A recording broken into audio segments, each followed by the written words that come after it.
Magandang hapon mga kapatid, ako po si Cheryl Cosim at ito ang espesyal na serye ng Sagot Kita, Aplikante Serye. Araw na po ulit ng Miyerkules, samahan niyo po akong kilatisin ang mga kakandidato para sa 2025 midterm elections. Ano ang kanilang plano? Advokasya, paano nila bibigyang solusyon ang mga mabibigat na problema dito po sa ating bansa. Live na live tayo sa True FM 105.9 at syempre kami po'y napapanood nyo sa inyong mga telebisyon. Lahat po ng Signal subscribers na naaabot namin hanggang Tawi-Tawi, Kalayaan Group of Islands. Hello po sa inyo. Nasa True TV po kami, Channel 19. At ang ating aplikante ngayong araw, mga kapatid, former COA Commissioner Heidi Mendoza. Makisali po kayo sa isang oras na job interview. Dito lang yan sa Sagot Kita, Aplikante Serye. Siyempre, hindi po mawawala ang ating question of the day. Ano ang pamantayan mo sa pagpili ng senador? Nakakailang linggo na po tayo, di ba? Nakakailang Miyerkules na po tayo at marami-rami na rin po tayong naisalang dito sa ating mga aplikante. Yun po ba, habang napapakinggan nyo sila, naririnig nyo po yung kanilang background, ay nagbabago yung inyong mga pamantayan? So, i-share nyo nga po yan sa amin. Ano ba yung mga hinahanap nyo na mga qualification para po iboto nyo sila sa pagka-senador? Tama po ba? Naintindihan din po ba natin ano nga ba ang ginagawa ng isang senador?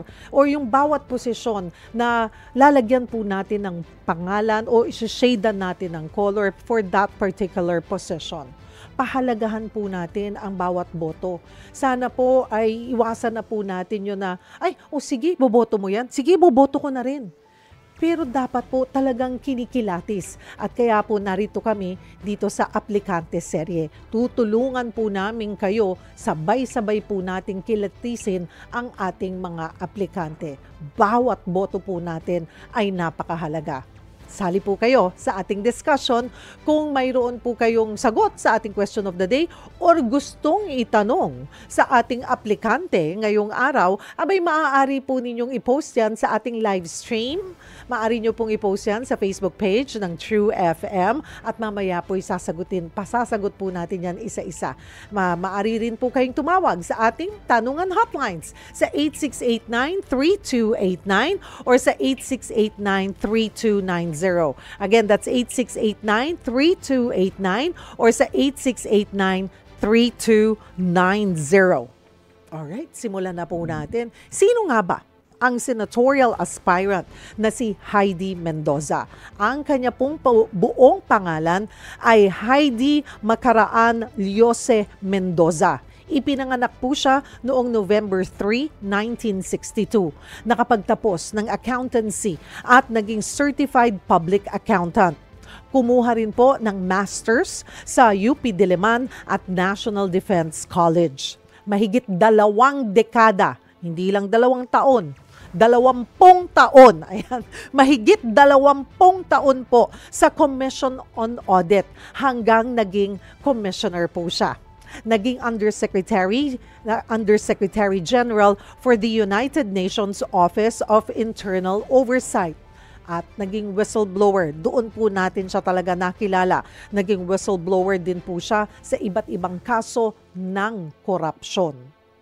Ngayon, magkakasama po natin kahit na napaka-traffic, wag pong iinit ang inyong ulo. Ako kanina muntik na, paano nyo ba kinakalma yung inyong sarili? Dahil po ngayon, ang ating biyahe, doble na ng the usual time na binabiyahe po natin. Kaya kailangan mahaba po ang ating pasensya, kalma, wag po tayong patol-patol ha. Magsisimula po yan sa road rage, aksidente. Relax lang. Kung kayo po'y naiinip na sa inyong mga sasakyan, narito po kami sa Sagot Kita Aplikante Serye at samahan niyo po kami hanggang 5:00 tayo ng hapon. I-welcome na po natin ang ating guest for today. Welcome po sa Sagot Kita, former COA Commissioner Heidi Mendoza. Ma'am, salamat po sa oras. Magandang hapon, Cheryl. And of course, magandang hapon sa lahat ng sumusunod, nakikinig, nanonood sa iyong programa. Ito na siguro ang pinakamahirap na karanasan ko sa pag-a-apply. Oo. Very challenging, tingin nyo po. Kasi syempre, accountancy, numbers, o pagtingin ng mga anomalya. Pero yun, talagang ano mo yun talagang kahit siguro pikit mata, kayang-kaya, ano po, doon pagdating nyo sa experience. Pero malaking bagay po, malaking koneksyon, yung inyong naging experience. Sabi ko nga, hindi lang 2 taon mga kapatid, more than 2 decades, 20 taon, nagsilbi po kayo sa pamahalaan, particular po sa COA. So nakita nyo yung sistema. At kasi sabi ko nga, pag COA, yan ang pulis natin diba? Yan ang pulis natin pagdating sa korupsyon. Diyan dapat nakikita yung mga taong talagang napaka-stricto, diba? Protector namin kayo ng taong bayan sa paggasta sa ating pera. Pera natin yan Taxes natin yan. 'Di ba? Bawat Pilipino may karapatan malaman yan kung paano ginagasta. Hindi naman namin masusuri yan isa-isa ng bawat Pilipino. Kayo yung representative, yung COA ang dapat po nagpo-protect. Ano po, Ma'am Heidi. So, after more than 2 decades, simulan ko muna doon sa itong inyong pagtakbo, pagiging aplikante sa Senado. Ano po, Ma'am, bakit nga ba na pagdesisyonan mong tumakbo bilang senador? Can you share us your thought process prior to the filing ng Certificate of Candidacy? Paano? Kasi tahimik tahimik ka, tumahimik na yung buhay mo. Nasa United Nations. Nag-retire na. Opo. Okay, salamat sa pagkakataon at magandang hapon. Salamat din sa pagkakataong makapag-apply at ako po'y kumakatok sa inyo. No? Ano ba yung nagtulak sa akin? Siguro pwede ko sabihin na ang pagtakbo ko dito bilang senador ay mensahe on its own. It's a message on its own. Kasi naramdaman ko rin yung nararamdaman ng karamihan na parang unti-unting bumibitaw ka sa pag-asa. Ang daming ko narinig na di na ako boboto. At narinig ko yun mismo sa asawa ko. Ayaw na daw niya bumoto dahil hindi nga makita kung sino bang iboboto or ano bang mangyayari kung dalawa lang ang iboboto. Pag tinignan natin itong kawalan ng pag-asa at parang seeming impossibility, ganon din yung paglaban sa korupsyon, di ba? Yun ang aking naging karanasan, 27 years to be exact, na lumalaban ka sa katiwalian. Ako hindi ako sumusuko dun Kahit na ang dami sinasabi na, ay nako, yan na yung ating buhay. That is already a way of life that is systemic in the government, etc. Parang masasabi ko, ako at yung ilang kasama ko, hindi kami sumusuko dun. Ang sabi ko nga, ang paglaban sa korupsyon, parang pagiging nanay. Hindi ka pwede sumuko. Hindi ka pwede magpahinga. So, sa tingin ko, nandito tayo dun sa punto na gusto mong sumubok dahil gusto mong bigyan ng pag-asa at gusto mo rin panghawakan ang unti-unting bumibigay na pag-asa sa puso mo. Yun yung nararamdaman ko At muli akong tataya. Muli akong kakatok. Unang-una, sa puso ng mga dati kong kasamahan sa paglilingkod bayan. Kasi yan ang nakita ko Sabi nila, imposibleng labanan ng katiwalian. Pero mapalad ako. Lahat ng i-file kong cases, magmula nung ordinaryong auditor ako, nagtatagumpay, At mapalad ako sapagkat talagang pinagkakatiwalaan tayo ng mamamayang Pilipino. So, pag pinag-usapan ay pag-asa, pag pinag-usapan ay yung bang parang imposible, gusto kong manalangin. Gusto kong sumubok. Sabi ko nga, let us make this an election of possibilities. Possibilities, yes. Kasi doon po sa sinasabi nyo, na sistema Bakit ka papakain sa sistema? Totoo. Kung alam mong tama ka. Hindi po ba? I think the way I see it, Ma'am Heidi, yung tapang mo nun, yung lakas ng loob mo nun, parang kahit anong ibalik nila sa akin, alam kong tama itong pinaglalaban ko. Anong pwedeng ibalik sa'yo? Anong pwedeng sirain sa'yo? Wala ka namang mali or siniguro nyong tama lahat ng facts, Lahat ng ilalaban nyong kaso ay sinuring mabuti. Hindi nagsisinungaling. Walang hocus-pocus dyan. Tingnan nyo ngayon, nagkaka-hocus-pocus na didiscover na mayroong katiwalian.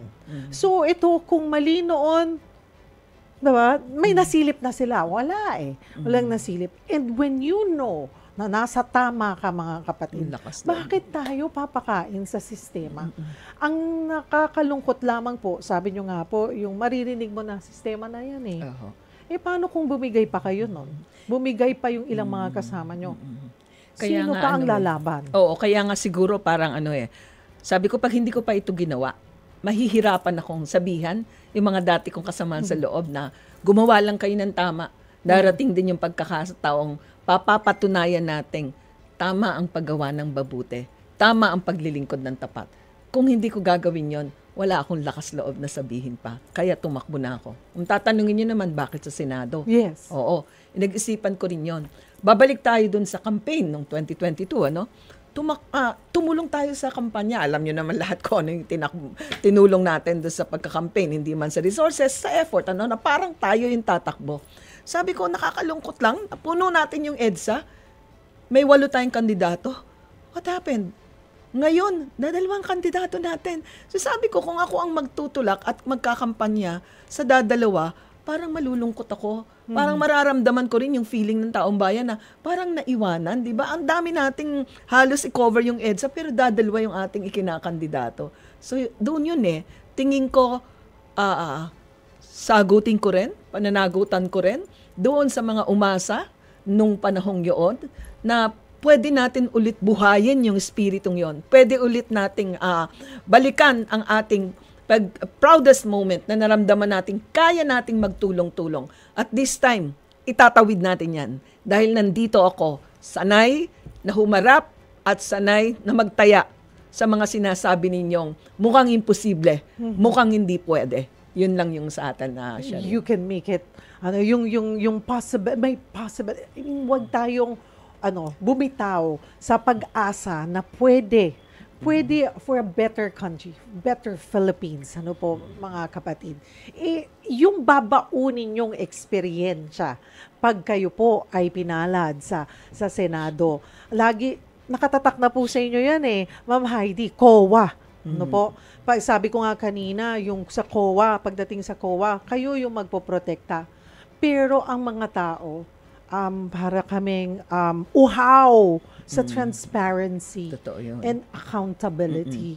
Doon po sa mahigit 27 years, did you say? Almost 30 years pala. Halos 3 dekada. Hindi lang mahigit 2 dekada. Halos 3 dekada ng experience. And even yung pong inyong pag-upo as Under Secretary Gen for United Nations na sa oversight services po. Ano po yung nagmarka sa inyo? Parang, kasi po sa pagharap natin, nararamdaman ko yung may gusto kayong pagbabago May nakita kayo at meron pa kayong gustong gawin. Oo, marami po kayong ginawa sa COA. Pero nararamdaman ko na parang may gusto pa kayo, mas tingin nyo may maggagawa pa kayo pag kayo nakarating sa Senado. Ano po yun? Yung tumatak sa experience yun na tingin nyo, you can make big difference if you reach the Senate. Una ho, ang aking ipapaliwanag, ang COA ho ay hindi lang tungkol sa pagkikwenta or audit. Bukas din tayo doon sa mga nakikita nating kahinaan, weaknesses ng mga sistema. Yes. At bukas din tayo doon sa mga lapses in controls. Pati na rin doon sa tinatawag nating kahinaan ng mga existing policies. So, halimbawa, pag pinag-usapan natin yung ang gusto ng mga mamayan ay labanan ang kahirapan. Kung auditor ka ng COA, kahit auditor lang nakikita mo, ano ba ang mga programang tumutugon dito? Bakit hindi siya tumutugon sa tunay na suliranin ng kahirapan? Nalalaman po namin yan sa aming audit. In fact, ang aming pong recommendation, minsan ay hindi policy recommendation lang, kung minsan ay kailangan ding magtulak ng isang batas na magtatama doon sa mga observation na namin nakita. No?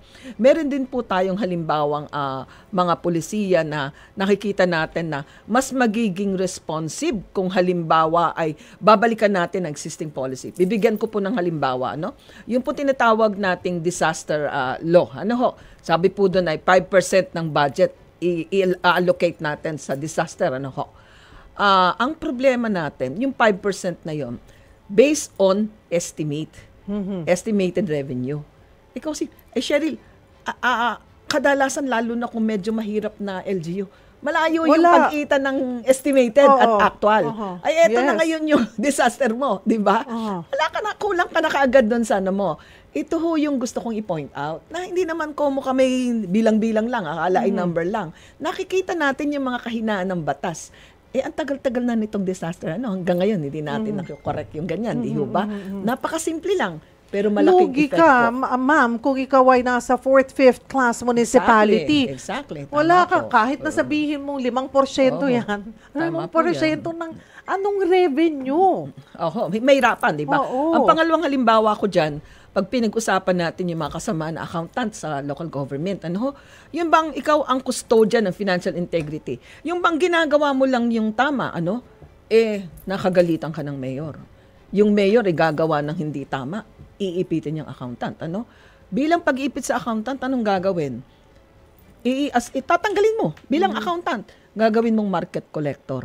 Ang tanong ko, kanino ho tatakbo yung accountant? Wala. Unlike ko ng treasurer, meron tayong Bureau of Local Government, meron tayong Department of Finance. Ang accountant ngayon wala, At pag pinalikan natin yan, bakit walang nakapag-isip?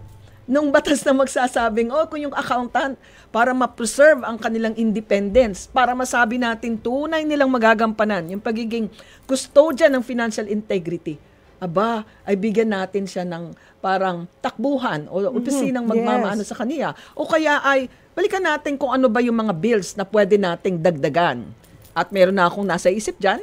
Meron tayong tinatawag na Public Financial Management Act. Pero alam mo, 2015 pa yan hanggang ngayon hindi na iipasa. So alam mo minsan, ito yung frustration naming nasa loob, na parang tulak ka ng tulak. Tulak ka ng tulak. Alam mo kung anong dapat gawin. Hindi ka makamove dahil you need the legislator to do it. Pangatlo, yung Presidential Decree 1445. Di ba galit na galit kayo sa COA? Sabi nga, itulak daw sa hagdanan kasi hindi na masyadong responsive yung auditing guides, auditing rules rather, doon sa ating kasi ba naman PD 1445 pa, Presidential Decree pa. Oo.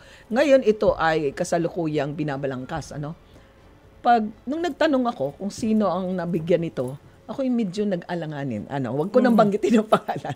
Para bagang nyo na lang sa akin mamaya. Para bagang kumbaga sa puso ko ay isipin mo, kung ikaw naman ay talagang passionate dito at kumbaga mahal na mahal mo yung tinatakbo mo.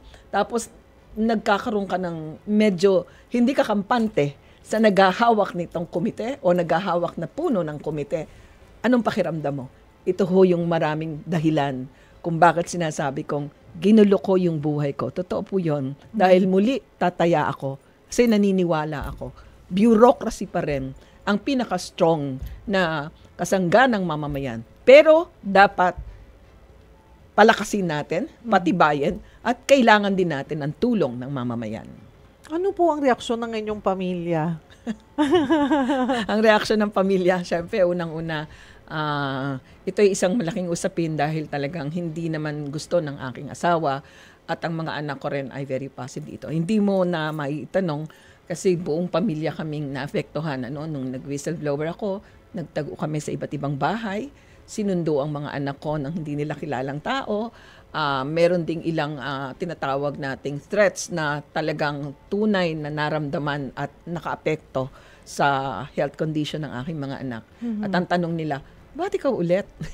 Mahirap sagutin, Pero sabi ko naman sa kanila ay 62 years old na ako. Hindi ko alam ilang taon nang ibibigay sa akin. Hayaan nyo na. Kayo naman ay napalaki ko na. Nagabayan, nabigyan ng, sa palagay ko, nabigyan ng magandang kinabukasan.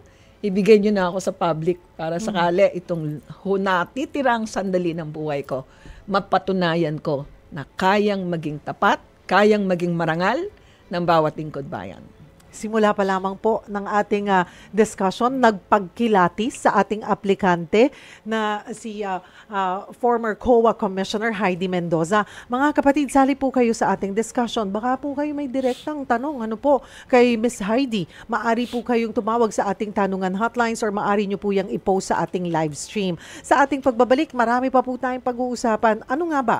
Sakaling pala rin po sa Senado, ano-ano yung mga isusulong niya doon? Ano po na pwedeng maging na makatulong po sa sistema na mayroon tayo dito sa Pilipinas. At alamin din po natin ang kanyang opinyon sa mga iba't ibang mga malalaking issues po dito sa bansa. At syempre, hindi mawawala yung ating fast talk, pero mamaya na yan. Gusto natin nung pag sobrang init na, tsaka natin papalamigin ang ating usapin. Ayan, tawag po kayo mga kapatid sa ating tanungan hotlines or post po kayo sa ating live stream. It's 4:23, wag po kayong bibitaw, magbabalik po ang programang Sagot Kita, Aplikante Serye. Oras natin, 4:29, kami po ay nagbabalik dito sa Sagot Kita, Aplikante Serye. Ako po ang inyong kapatid Cheryl Cosim at kasama po natin, yes, tumatakbo po siya, senatorial aspirant na si former COA Commissioner Heidi Mendoza. Ngayon naman, pag-usapan po natin yung inyong plataforma. Yung po bang inyong ilalatag o inilatag na plataforma ay may kinalaman doon po sa mga na-discover nyo, experiences nyo po bilang nagtrabaho po sa pamahalaan sa COA po for almost 30 years, 27 years to be exact. Ay, oo. Cheryl, oo, merong relasyon. Kaya nga, may nagtatanong, ba't hindi siya nagdi-discuss? Ano yung ano niya?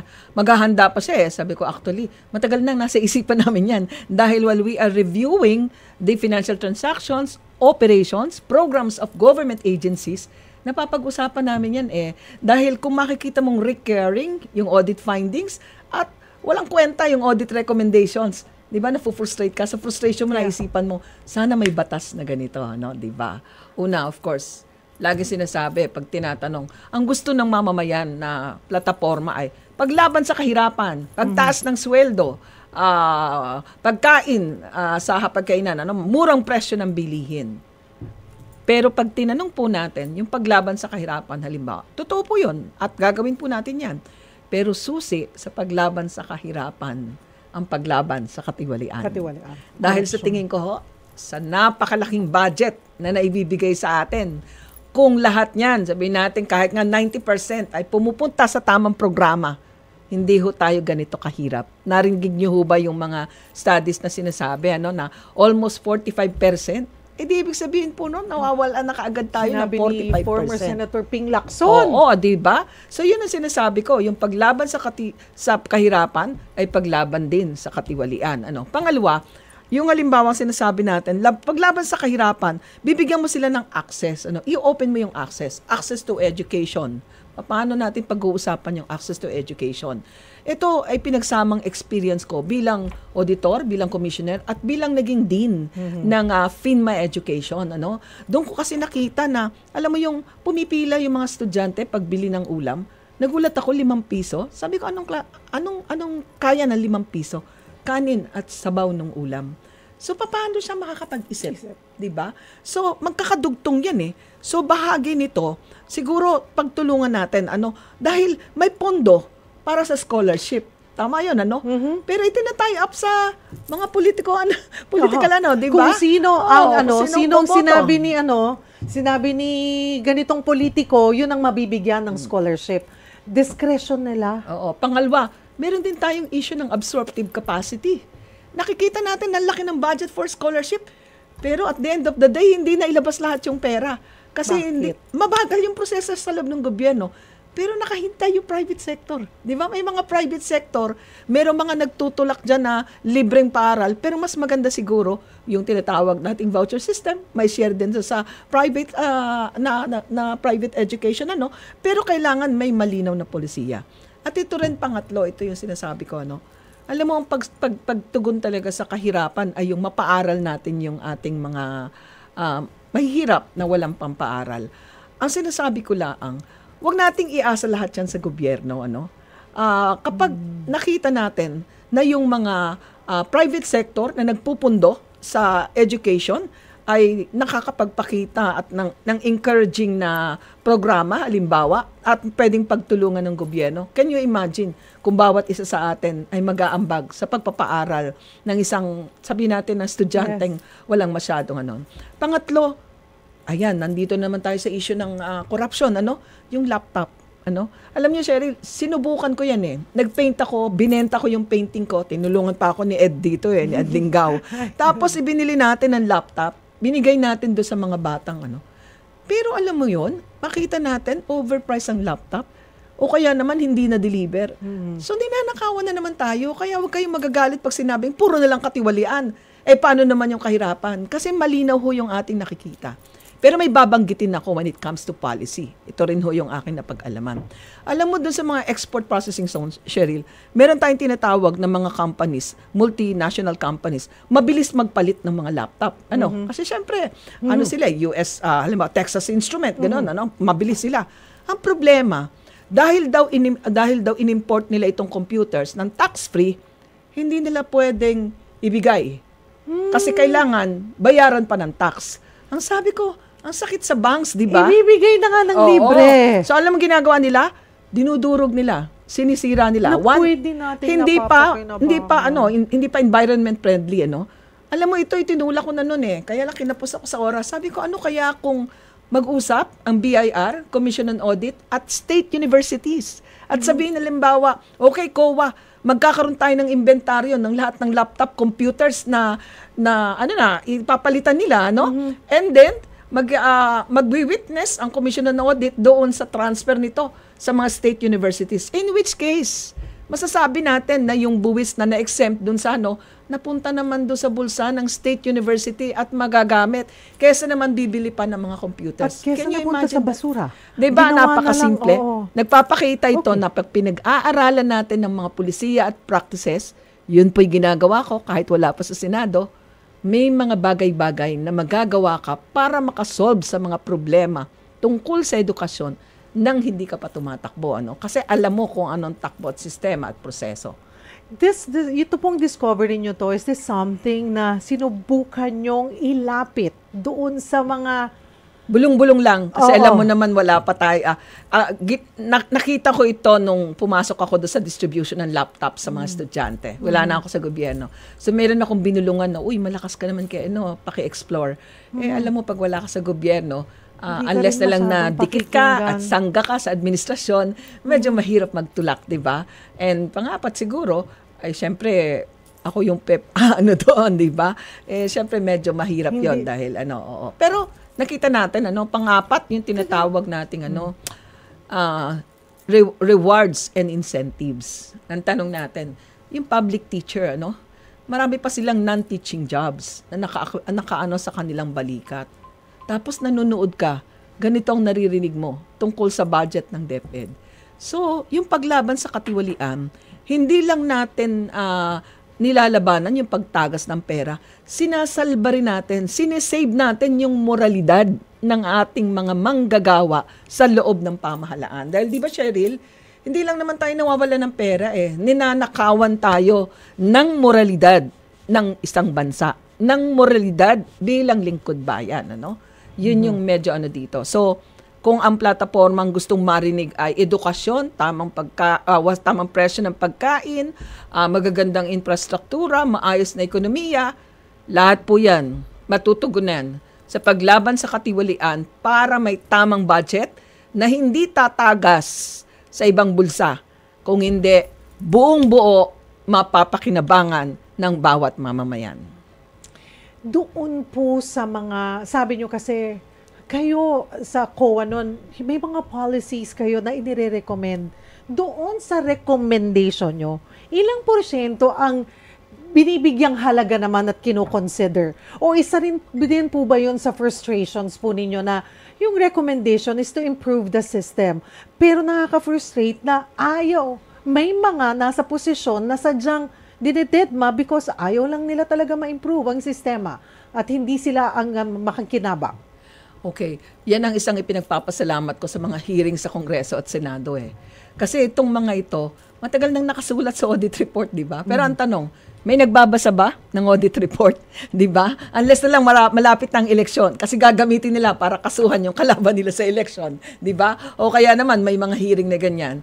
So, napufrustrate kami doon kasi pinaghirapan namin na magsulat ng audit report. Nandun ay hindi lang yung mga tinatawag nating financial and compliance issues. Nandun din minsan yung mga usapin na posibleng pagmulan ng tinatawag nating pandadaya sa pera ng bayan.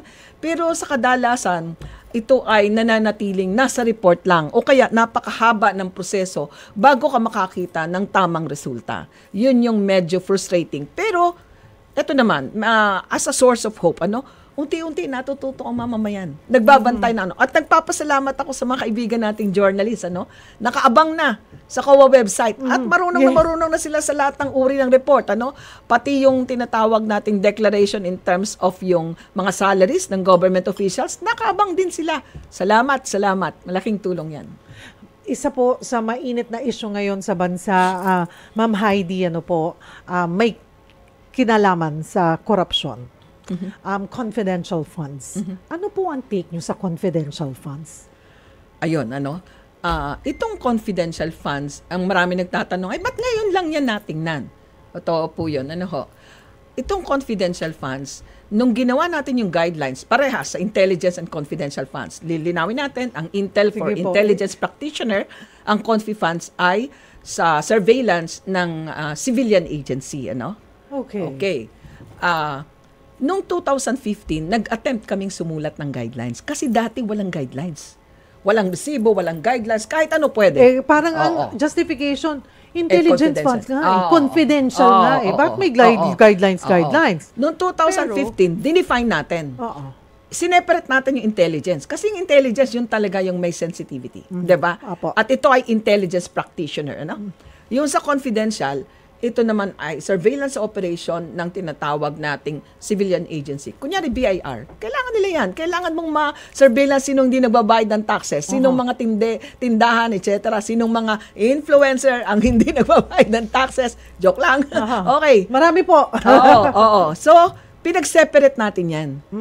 Yung definition at nilagyan natin ng guidelines, anong pwedeng i-charge at anong hindi.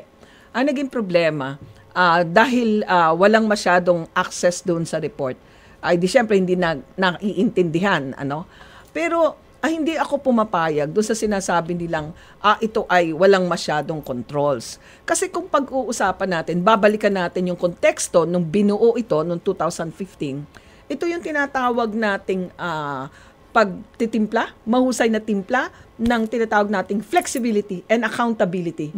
Because mahirap naman po yung parang kailangan mo sunugin yung buong bahay para makakuha ng isang daga. Yun ang tinatawag natin. Kailangan may flexibility din. Kung kaya nakita natin, nasubukan.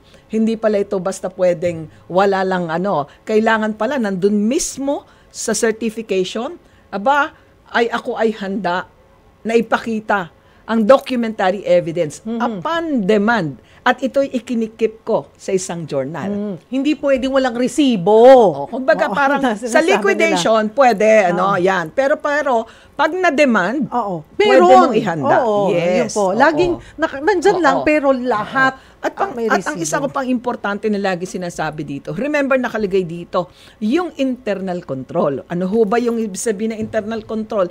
Yung bagang ating pagmamalasakit sa pera ng bayan, alagaan natin yan. So dapat ay mayroon laging kaukulang control, pagpipigil, pagbabantay, ay sinasagot ng head of office.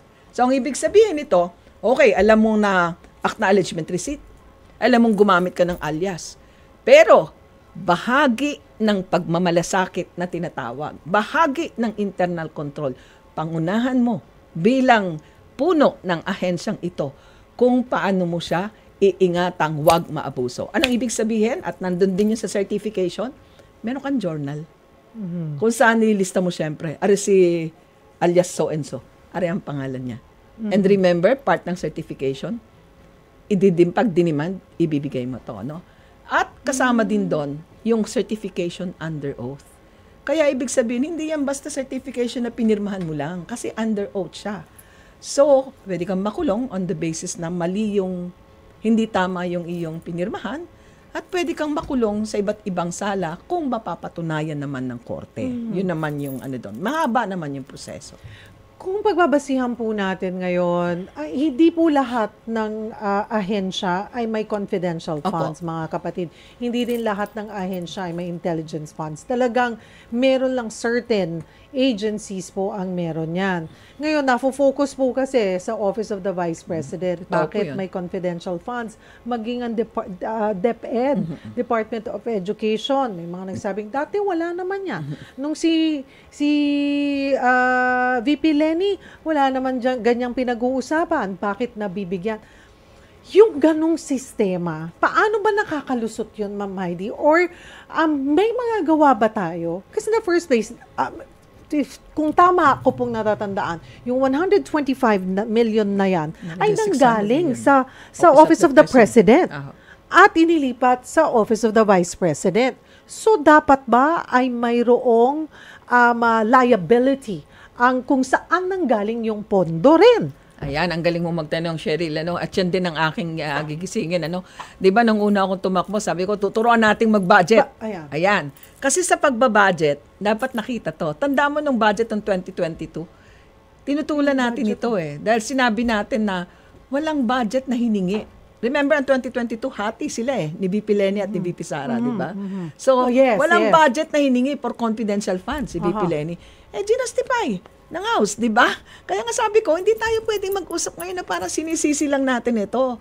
Kailangan natin balikan, nag-iingay na kami nun At ito yung kahalagahan ng mamamayang mulat sa tamang proseso ng budget at sa tamang pag-analisa ng impormasyon sa budget, ano? So, hindi lang natin papakailaman yung istorya ni Maris, etc. Pausapan natin yung impormasyon tungkol sa sariling pera ng bayan, di ba? So, pag nakita natin, ayan, binigyan, transfer pa nga from Office of the President, ano? Tinutulan natin yon. Sinabi natin na hindi constitutional yan kasi dapat yun ay specifically stated sa GAA. Ngayon, ipupunto ko rin, ano ba yung pinanggagalingan ng lahat na ito? Meron kasing provision, yung joint circular, na una, dapat ito ay related. Malinaw ang connection doon sa kanyang mandato. Parang ang hirap hanapin ng connection sa Department of Education. Ang biro ko nga pinakamalinaw na yung sabihin ay, kasi yung maraming drug addict na nagtutulak sa mga bata sa ano. Pero ikaw bang gagawa nun? Trabaho ba yun? Sundalo rin, di ba? Hindi mo nalang ibigay sa kanila. Sila may expertise, di ba? Ngayon, pag tinignan natin ito, yung budget, na ano siya na nababastos yung proseso. Sabi natin, ang budget ay plano. Ito yung national agenda ng presidente. Pero magmula sa proposal hanggang doon sa naaprubahan, hindi na makikilala ng presidente yung budget niya. Iba na. Malayo niya. Pero narinig ba nating pumalag ang presidente when in fact this is his national agenda, 'di ba? At makikita lalo natin binabawasan ang mga ahensya. Inalagay sa bulsa ng Kongreso, 'di ba? Wala naman na daw pong pork barrel. Ayan, yung ayuda na yan. So pag tinignan natin yon, bakit natin inaalis ng ahensya, ilalagay sa Kongreso? Di lalo nating pinapalakas yung tinatawag nating ginagawa nating kawawa, ginagawa nating busabos ang ating mga mamamayan na sila naman ang tunay na magmay-aari ng pera ng bayan. Kaya pag tinignan natin connection yan ang lahat magbo-boil down doon sa pakikialam ng ordinaryong mamamayan at pagbabantay sa inyong mga inihalal na senator o congressman kung paano sila tumatayo pagdating sa usapan ng pagbabaha-bahagi ng pera ng bayan. Paano po kaya mas magiging involved ang taong bayan? Kasi nung una, 'di ba? Sabi nyo nga, Ma'am Heidi, merong iba-ibang klase, meron sigurong napagod na lang, bumitaw na. Pero marami pa rin, pag may pagmamahal ka sa bayan mo, hindi mawawala yung kapit mo. Kahit na gusto mo nang bumitaw, kakapit at kakapit ka kahit na isang daliri na lang yan. Dahil ang rason mo pa sa pagkapit, naniniwala ka na our country can do better. Exactly. So, paano ang isang Juan de la Cruz na mai-involve, mai-encourage, na intindihin, na wala yung reaksyon na sana para mas Kasi yung iba baka na-overwhelmed or sabihin nila nakaka-nosebleed or ang hirap naman intindihin yan. Kaya ako nga, kaya ako nga ibinoto kasi sila yung mga nagkakaintindihan yan eh. Ano natin? Okay, magbibigay ako ng halimbawa na ginawa na para ibig sabihin, di naman na hindi pwede. Okay. Na Meron doable. merong parishes, mga parish, at ang naalala ko yung isang parish na hindi ko makakalimutan. Ito ay sa Iloilo, no? Maliit lang na parish. Nakalimutan ko lang yung particular na Alam mo yung mga OFWs, nag-contribute sila para may fund yung isang maliit na parang parish organization. Ang ginagawa lang nila, yung copy ng release of internal revenue allotment, ipinaskill nila sa simbahan. Tapos may gumaya, ang ginawa nila, hinimay nila up to the level ng barangay. O itong barangay ko, may internal revenue na ganito, allotment na ganito. Ako pa yung tumulong nun. Kinuha ko yung listahan ng mga IRA na binigay ko sa kanila. Then pagdating sa barangay, hanapin nila, meron tayong proyektong pagpapagawa ng kalsada. And then pwedeng bantayan. May isa namang organisasyon sa Lopez, Quezon. Ang sabi nila sa akin, Cheryl, ay ganito. Abay ma'am, ay kami po yung makikialam sa pagpapagawa po ng kalsada. Barangay road man yan or what. Bakit po? Ay ari pong kalsadang ari ay nilalakaran ng aming mga anak patungo sa kanilang eskwelahan. Binibiro ko po, ay paano po kung kayo bigyan ng padulas? Abay, hindi ho maaari Ay paano yung anak namin at kinabukasan nila ang nakataya. Anak namin ang papasok dyan sa school buildings na yan. Kung kami makikipagsabuatan, ay para na rin naming kinalimutan or ipinahamak ang kinabukasan ng aming anak. On the Barangay Health Center, napakasimple lang. Sa Tumana, ginawa namin ito under the Citizens Participatory Audit. Meron kang parang checklist. May doktor ba? Ilan? Anong oras pumapasok? May nurse ba? Ang pinakamagandang example din, meron silang maliit na bulletin board. Running inventory ng gamot. So with this, ina-avoid mo ngayon yung ghost deliveries. Diba? Kasi nakikita mo kunyari, gamot sa TB. Okay, ito yung balance niya. Kinabukasan, pagpunta mo, ay bakit nabawasan? Ay, di titingnan mo. Remember, this is your money. Hindi ho tayo kulang sa mga inisyatibong nasimulan na namin nung nasa COA ko, At hindi rin ho tayo kulang sa interes ng mamamayan. Kaya nga ho ako tumatakbo kasi minsan, kailangan mo lang ng mukhang tititigan na para bang, ay kaya niya yan, ay matapang yan, ay nagawa niya yan. Tapos habang nakikinig ka sa kwento, kita mo, nagawa sa Iloilo o nagawa sa Lopez, nagawa sa ibang lugar, bakit hindi natin kayang gawin? Kaya susubukan ko ho. Kung ako'y retired na at dapat na mamahinga, ay pinilit kong guluhin ang buhay ko, baka naman pwede niyo akong tulungan. Follow mo yan Facebook and TikTok, di ba? Para pag-usapan natin yung tinatawag nating election of possibilities. Election of possibilities. Yung nakikita ko malasakit. Tama po yun. Yung malasakit. Ibalik yung pagkakaroon ng malasakit. Sa bawat galaw, sabi nga ni Ma'am Heidi, yung pera natin yan Ba't di tayo magmalasakit at tignan natin, paano nga ba, saan nga ba napupunta? Hindi naman natin pagdadamot doon sa dapat na paggastusan Pero siguraduhin lang natin, dahil may malasakit tayo, mapupunta sa mga dapat puntahan. Two-way kasi, Shirley. When we talk of malasakit ng ordinaryong mamamayan, huwag nating kakalimutan yung malasakit ng mga lingkod bayan. Exactly. Yun yung nawawala, di ba? Naririnig natin sa hearing na parang, hindi ko po alam kasi ako po ay ganito lang. Hindi ko po nakita yan kasi ako po ay ganito lang. Nakalimutan natin at the back of our, ano ba yung mindset dahil ikaw ay isang lingkod bayan? Sabi nga ng civil service at magandang reminder, gawin nating bayani ang bawat kawani. So ang ibig sabihin, ako ay isang kawani. Bahagi ako ng tungkulin kong ingatan ang pera ng bayan. Pag malasakitan, ang maliliit na mga sentimong kinuha sa bulsa ng mahihirap, mayayaman, at para sa kinabukasan, hindi lang ng 2 pamilya kinabukasan ng lahat ng mamamayang Pilipino.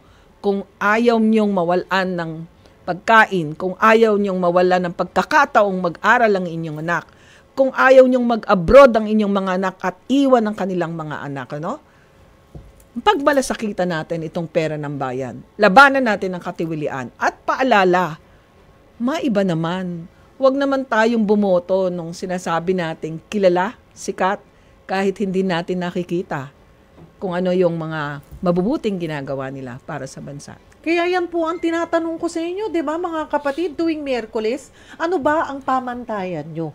Ano po, mga kwalifikasyon na hinahanap nyo sa inyong mga ihahalal sa susunod na eleksyon? Anong mga qualities? Ano ba sa tingin nyo na hindi pwedeng, kilala ko. Sabi kasi nung kapitbahay ko, boboto na, sige, boboto ko na rin. Diba? Dapat magbigay kayo o pagmalasakitan nyo yung mga pipiliin yung mga tao. Magbigay halaga kayo sa pagbotong gagawin nyo sa susunod na midterm elections. Mga kapatid, break tayo ng kaunti sa ating pagbabalik. Mag-fast talk po tayo sa ating aplikante. Huwag po kayong bibitaw, magbabalik po ang programang Sagot Kita, Aplikante Serye. 4 minutes na lang, ganun kabilis. Ano po ang ating oras? Nasa huling bahagi na po tayo ng Sagot Kita Aplikante Serye. Ako po ang inyong kapatid Cheryl Cosim, kasama po natin former COA Commissioner Heidi Mendoza na ang ating senatorial aspirant. Ngayon naman, relax naman tayo, mabilisang tanungan at sagutan, Ma'am Heidi. Sa loob ng ilang segundo, ay sagutin lamang po na mabilis ang mga tanong na ibabato ko po sa inyo. Pero pag may mga tanong po kayo, may mga sagot kayo na gusto niyo i-explain, pwede pa naman po, may oras pa naman po tayo. Alright, something like, una po, favorite mong chichirya? Nagchichirya ka ba? Nilagang mani. Nilagang chichirya ba yun? mani. Hindi ko alam kung pwede tawagin Pwede, chichirya. snack. Ayan po. Ano ang inyong spirit animal? Spirit? Animal. Gusto Opo. ko, dove. Oo. Dove. Kung magkaka-superpower ka, ano ito? Gusto ko yung I can read someone's mind. Maganda yan. Kung hindi accountancy, ano po ang kurso sana na kukunin nyo? Maging doktor. Biggest regret sa buhay? Ang biggest regret ko sa buhay, hindi ko napakita sa nanay ko na mahal ko siya. Kasi during the time na may sakit siya, busy ako sa COA. Mm-hmm. Yun yung regret ko sa buhay. But I'm sure she's very proud of you. Dahil sa pagmamahal yan sa bayan. Nakikita po niya yan. Ayan, kung gagawing pelikula ang buhay ni Heidi Mendoza, anong title? Anong title? Ang title? Hindi ko masyadong alam title. Bahala ka na. Bahala ka na. Kasi yun ang lagi ko sinasabi sa panalangin ko. Diyos ko, bahala ka na. So yun yung title ko. Bahala ka na. Mas mahirap hanapin, red flag sa tao o red flag sa budget? Mas mahirap hanapin ang red flag sa tao. Kasi ang tao mapagkunwari. Mm-hmm. Ang budget document walang emotions, etc. Kaya kailangan mapanuri po talaga tayo. Ayan, pinakamahirap na audit report na ginawa mo. Pinakamahirap na audit report, syempre yung audit ng Armed Forces, yung reimbursement fund ng United Nations. Mm-hmm. Yun ang mahirap. Mas mahalaga, honesty o loyalty? Sa akin, mahalaga yung honesty. Short advice sa mga corrupt na opisyal? Makonsyensya kayo. Yun lang. Kung hindi madaan sa batas, sa panalangin at kulam na lang, makonsyensya kayo. Ma'am Heidi, ito po. Final question po natin. Bakit ka dapat tanggapin sa Senado? Dapat akong tanggapin sa Senado dahil kakaiba ang aking loob, kakaiba ang aking puso. Nag-iisa akong tunay na nangangakong hindi magiging corrupt, maglilingkod, hindi tatalikod. Maraming salamat po for making time. I know the traffic is so bad, but thank you sa isang oras pong pagsama nyo po sa amin. At sana po, mga kapatid, ay mas nakilala nyo po ngayon ang ating senatorial aspirant na si former COA Commissioner Heidi Mendoza. May mga socials po ba kayo? Kasi hindi na natin nabigyan ng pagkakataon yung mga tanong. Nagtatampo sa akin ang aking staff. Okay, sige, habulin natin. Ayan, okay. Sabi ni Kennedy Feria, tama po ba ang proseso na ginamit pag-audit ng CF ni VP Sara? Ano ang naging kakulangan sa proseso? Ayan, habol ko. Okay, tama yung liquidation, tama yung process at audit action. Ang kulang lang, kailangan nagkaroon ng recommendation sa Office of the Chair for a fraud audit kasi nakita mataas yung incidents ng tinatawag nating red flags. So, yun yung kulang. Si Albert Gutierrez, Aldi, ano po ang masasabi nyo sa mga proyekto ng gobyerno na nalilate o napapagpaliban dahil sa epekto ng pagpapalit ng liderato tuwing eleksyon? Yun talaga yung malungkot. Kasi para na rin nating ninanakawan ng benepisyo yung ating mga tao na naghalal sa kanila. Yun. Tsaka may consequences yan Kung halimbawang late performance, may liquidated damages yan, May expenses na incur, So yun. Pero talaga yung benefits, The people deserve it. So dapat hindi siya nalilate because nagkakaroon lang ng palitan dun sa Para po sa mas gusto pang makilala kayo, Ma'am Heidi, ano po bang mga socials natin? Okay po. Para kung gusto niyo po ako makilala, I'm very active in terms of my Facebook. Hanapin niyo lang po Heidi Mendoza. Idugtong niyo yung COA, madali niyo makikita. I'm also on TikTok, Heidi Mendoza 45. Huwag natin kalilimutan ang Blend 45. At nandun din po tayo sa Messenger. Pinagtsatsagaan ko pong basahin ang bawat mensaheng pinapadala niyo kahit hindi ko pa po kayo friends. Ayan, salamat, Cheryl. Salamat dito sa programang Aplikante. Muli, kumakatok po ako sa inyo, kabang-kaba po ako at pagod din kung minsan. Pero buo po ang puso ko, buo ang loob ko. Samahan niyo ako sa dasal. Sana samahan niyo ako sa banibagong hamon ng buhay ko. Salamat, Sherry. Thank you, Ma'am Heidi Mendoza. And good luck, Senatorial Aspirant Heidi Mendoza. At dito po nagtatapos ang isang oras na tanungan at sagutan. Maraming salamat po sa pagsubaybay dito sa Sagot Kita Aplikante Serye. Samahan niyo po kami ulit sa susunod na Miyerkules para kilatisin ang isa pang aplikante. Huwag kalimutan, maging bahagi ng eleksyon at bumoto ng tama. Ako po ang inyong lingkod, Cheryl Cosim. Sagot Kita.